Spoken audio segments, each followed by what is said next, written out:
नमस्कार। Super India news TV में आपका स्वागत है। मैं हूं राजेश आर्य।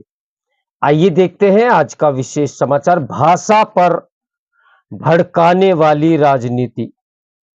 स्टालिन भारतीय भाषाओं को आपस में लड़ाने और अंग्रेजी को आधिपत्य जमाए रखने का अवसर ही दे रहा है।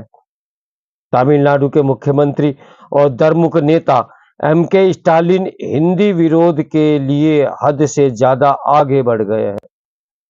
वह अब हिंदी के खिलाफ उसकी बोलियां को खड़ा करने की कोशिश कर रहे हैं।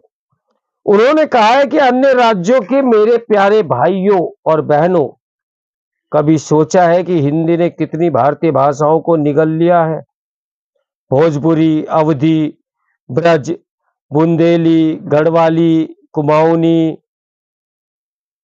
मगही, मारवाड़ी, मालवी, छत्तीसगढ़ी, संथाली, अंगिका, हो, खरिया, खोरठा, कुरमानी समेत अन्य अब अस्तित्व के लिए हाफ रही हैं। एक अखंड हिंदी पहचान के लिए जोर देने से प्राचीन मातृभाषाएं खत्म हो रही है। यूपी और बिहार कभी भी सिर्फ हिंदी के गढ़ नहीं थे। उनकी असली भाषाएं अब अतीत की निशानी बन गई है। तमिलनाडु इसका विरोध करता है। कहने की जरूरत नहीं कि स्टालिन का यह वक्तव्य भड़काने वाला है। स्टालिन द्वारा हिंदी पर लगाया गया यह आरोप इसलिए निरर्थक है क्योंकि हिंदी क्षेत्र की इन बोलियों भाषाओं के सम्मिलित रूप को ही हिंदी कहा जाता है। इनमें प्राप्त जीवन शक्ति से हिंदी फलती फूलती है। ठेठ हिंदी का ठाड़ उसकी बोलियों के सौंदर्य से निमित्त होता है। हिंदी समाज एक साथ अपनी जनपदीय भाषा जैसे भोजपुरी, अवधी, ब्रज, बुंदेली, गढ़वाली, कुमाऊंगी, मगही भी बोलता है और हिंदी भी। पढ़ने लिखने का अधिकांश कार्य वह हिंदी में जरूर करता है। इसलिए राजभाषा अधिनियम के अनुसार उन्हें श्रेणी यानी कै श्रेणी में रखा गया और 10 राज्यों में बंटने के बावजूद उन्हें हिंदी भाषी कहा गया। भोजपुरी, राजस्थानी, अवधी, ब्रज आदि हिंदी के अभिन्न अंग हैं।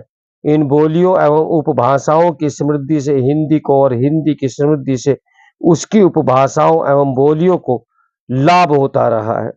जब हिंदी की स्वीकार्यता बढ़ रही है तब स्टालिन जैसे नेता उसके घर को बांटने की कोशिश कर रहे हैं। सूचना संचार में हिंदी का हस्तक्षेप तेजी से बढ़ रहा है।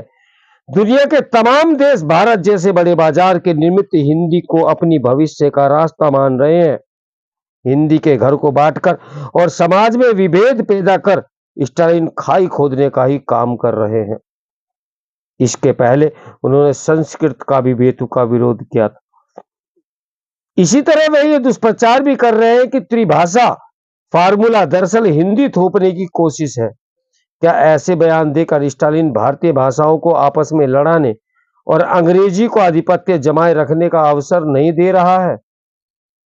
हिंदी थोपने का नाहक आरोप लगाने वाले स्टालिन को यह बोध होना चाहिए कि भारतीय भाषाओं को खतरा अंग्रेजी से है। हिंदी का तमिल या किसी भारतीय भाषा से कोई झगड़ा नहीं। यह भी नहीं भूलना चाहिए कि सभी भारतीय भाषाओं में एक सहकार संबंध रहा है। भारतीय भाषाओं और राज्यों को अलग अलग खंडों में बांटे जाने के बावजूद भारत अपने सांस्कृतिक संदर्भ के कारण एक सूत्र में बंधा है। भारतीय भाषाओं से के सहकार संबंध में तमिल कवि सुब्रमण्यम भारती भली भांति परिचित थे। इसलिए वे हिंदी के प्रबल पक्षधर थे। वे तमिल समाचार पत्र इंडिया के संपादक थे और उसमें वह एक पृष्ठ हिंदी का जरूर देते थे। इंडिया के 15 दिसंबर 1906 के अंक में उन्होंने लिखा था, 30 करोड़ लोगों में से 8 करोड़ से अधिक लोग हिंदी बोलते हैं। महाराष्ट्र से लेकर बंगाल के लोग हिंदी आसानी से समझ लेते हैं। तमिल भाषी, तेलुगु भाषी थोड़ा सा परिश्रम करेंगे तो हिंदी भी सीख सकते हैं। केंद्र सरकार 2022 में सुब्रमण्यम भारती के जन्मदिन 11 दिसंबर को भारतीय भाषा दिवस के रूप में मनाती है।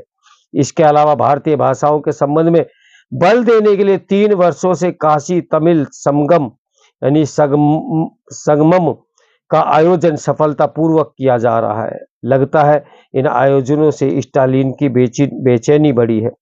तमिलनाडु में सत्ता विरोधी माहौल भी है। कदाचित स्टालिन ने इसलिए भाषा के पुराने हाशिए का उपयोग शुरू किया है। तमिल भाषी क्षेत्र में भाषा को राजनीति का हथियार बनाने का प्रयोग दशकों पुराना है।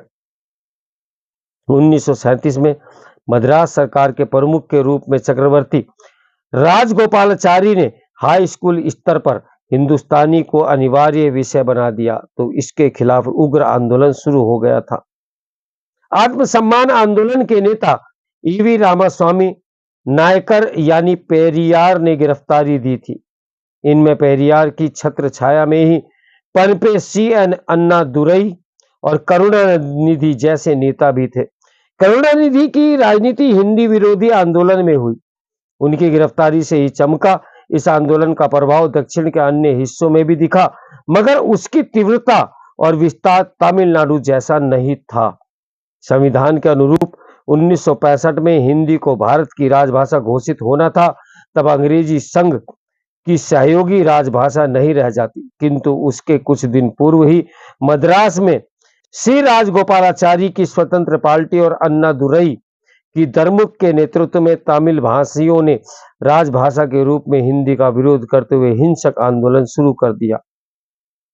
यह वही राजगोपालाचारी थे जिन्होंने कभी हिंदी को राष्ट्रभाषा बनाने के पक्ष में न केवल वक्तव्य दिया था, बल्कि मद्रास की सरकार के सम्मुख यानी कि प्रमुख के तौर पर हिंदी को लागू भी किया था।